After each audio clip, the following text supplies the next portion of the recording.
Mr. Karim Dakki, co-founder and CEO of KLAIM. KLAIM company. Can you KLAIM, tell yes, us KLAIM. something more about KLAIM. KLAIM? KLAIM with a K. KLAIM with a K.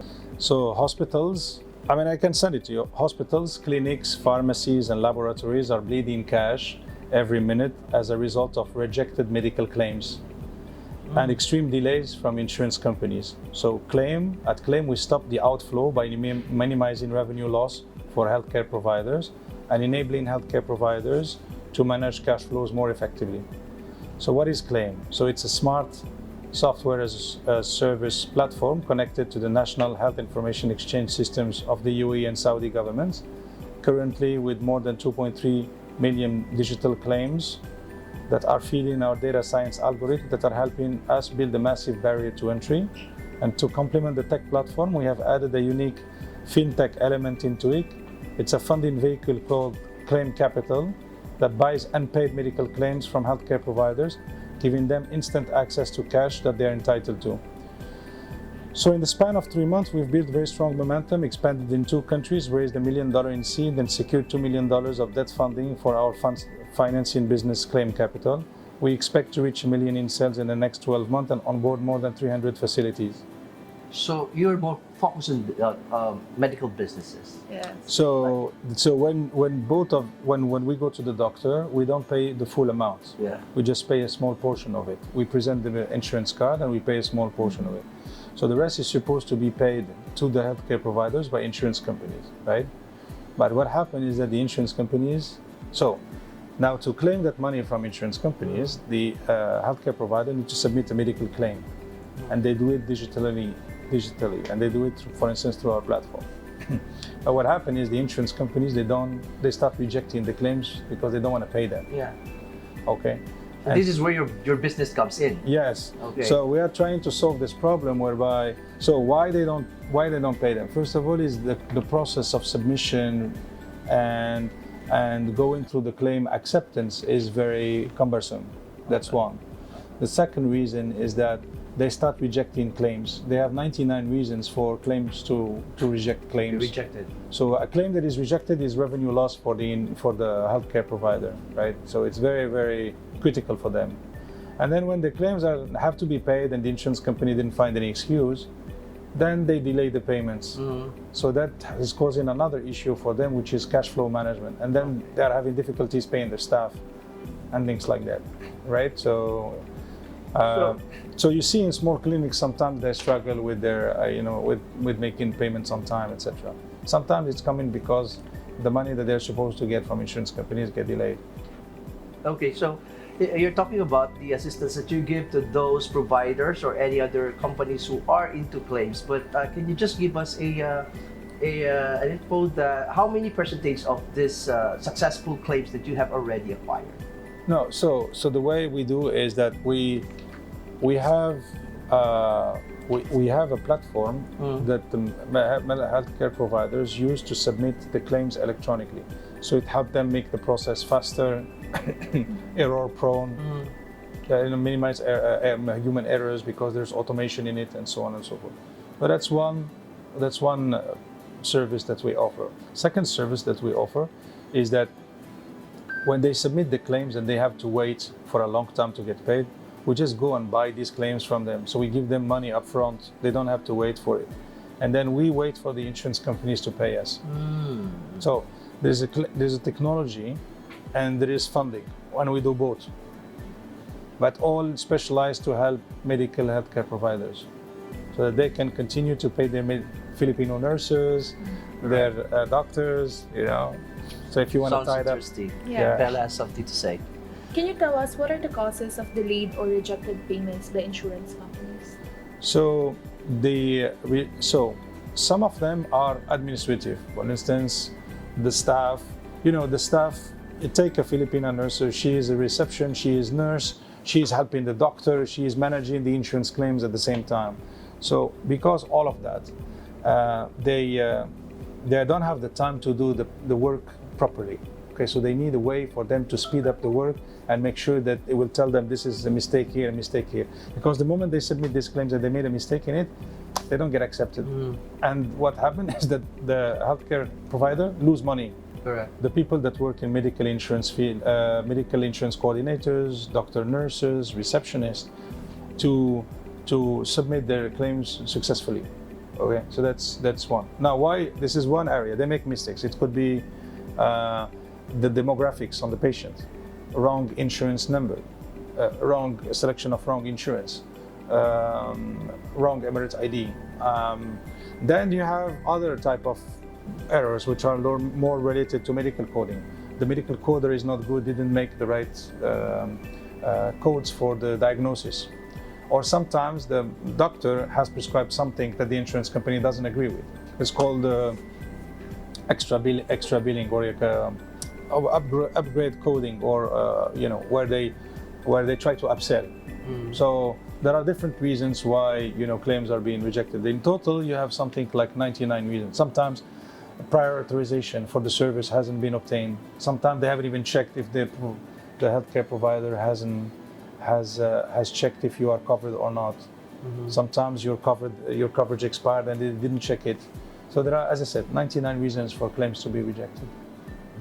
Okay. So how does KLAIM help minimize revenue losses of healthcare providers caused by the delayed and rejected payments by insurance companies? Okay, so the way we do that is we have a technology that uses artificial intelligence to help detect errors and speed up the data entry for the forms. So that's one way. So make sure that the forms are being filled properly. It does the check instead of the human before the claims are being submitted, right? So that's one. And then second is that we buy the claims from healthcare providers to give them instant cash. So that's the second thing that we do. That's how we help them. So we help them overall make sure that the money keeps coming in so that they can continue to give care to people and to pay their staff, Filipino staff. How do they know? So because look, medical coders, Filipino, nurses, Filipino, right? Receptionist, Filipino. All Filipino. It's a lot. I mean, they are impacted quite a bit. You have to see how many Filipinos are in the medical field here. So how badly has the pandemic created a strain in the medical insurance industry? Look, what happened is that we see it with our data. So I would say that medical claim submission dropped by 75% during the pandemic.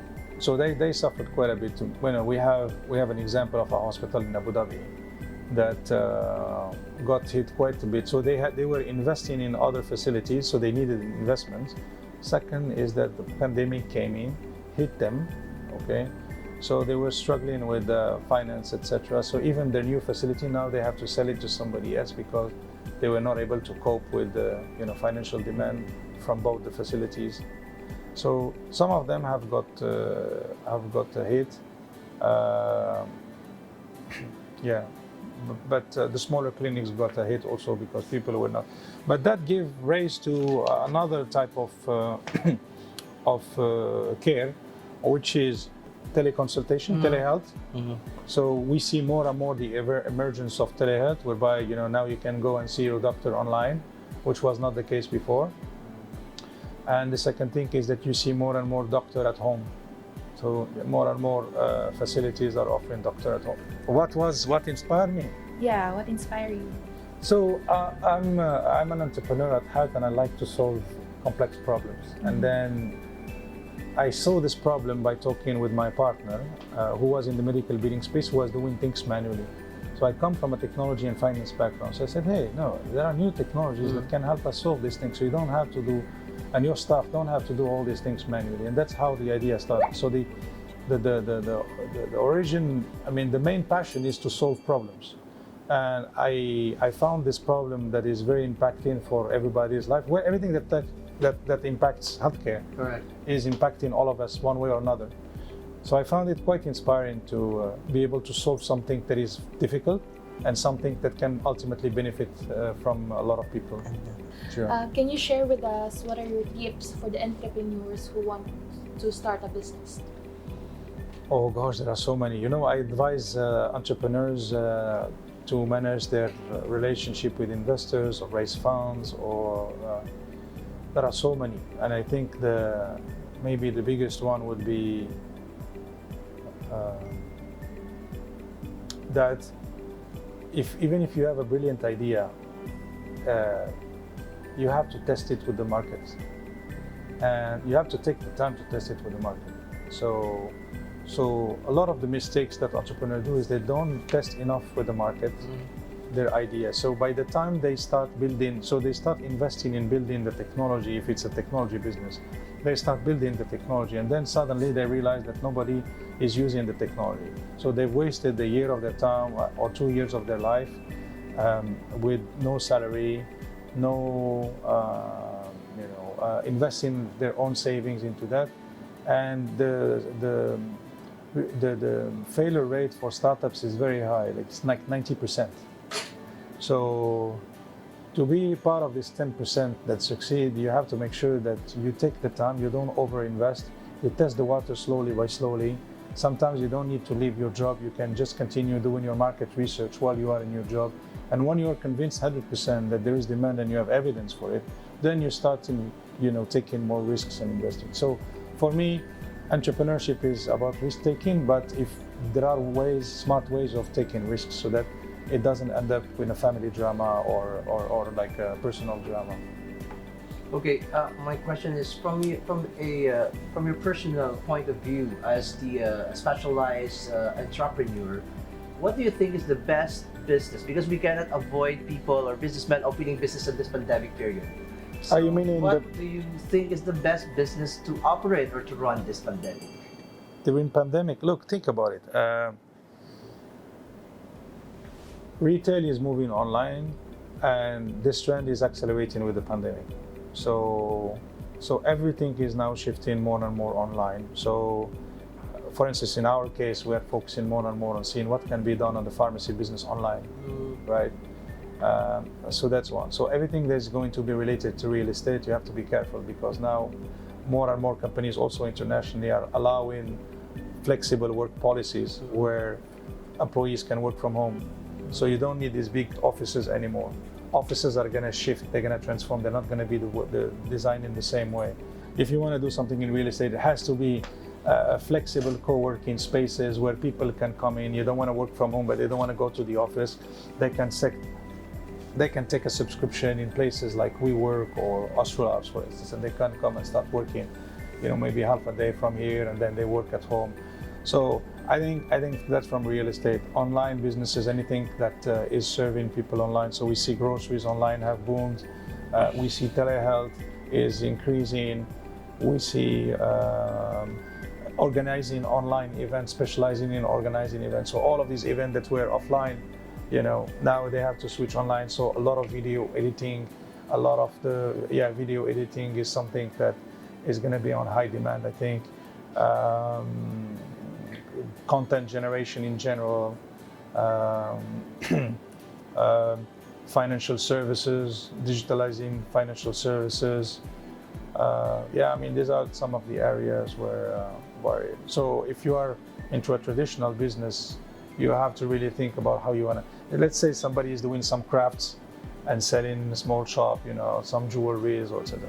You have to find a way to put that online. So a lot of small businesses, I think, are going to be impacted if they don't know how to transition to online. Well, our plan is to go global. Now we started already with Saudi. We're planning to go to Oman. We are exploring other countries. I would like to go to the Philippines because I know that health insurance, sector there can be optimized. So I'm going to start looking at that very seriously after we launch properly Saudi. And my plan is to buy a beach house in one of the beautiful islands in the Philippines. Why not?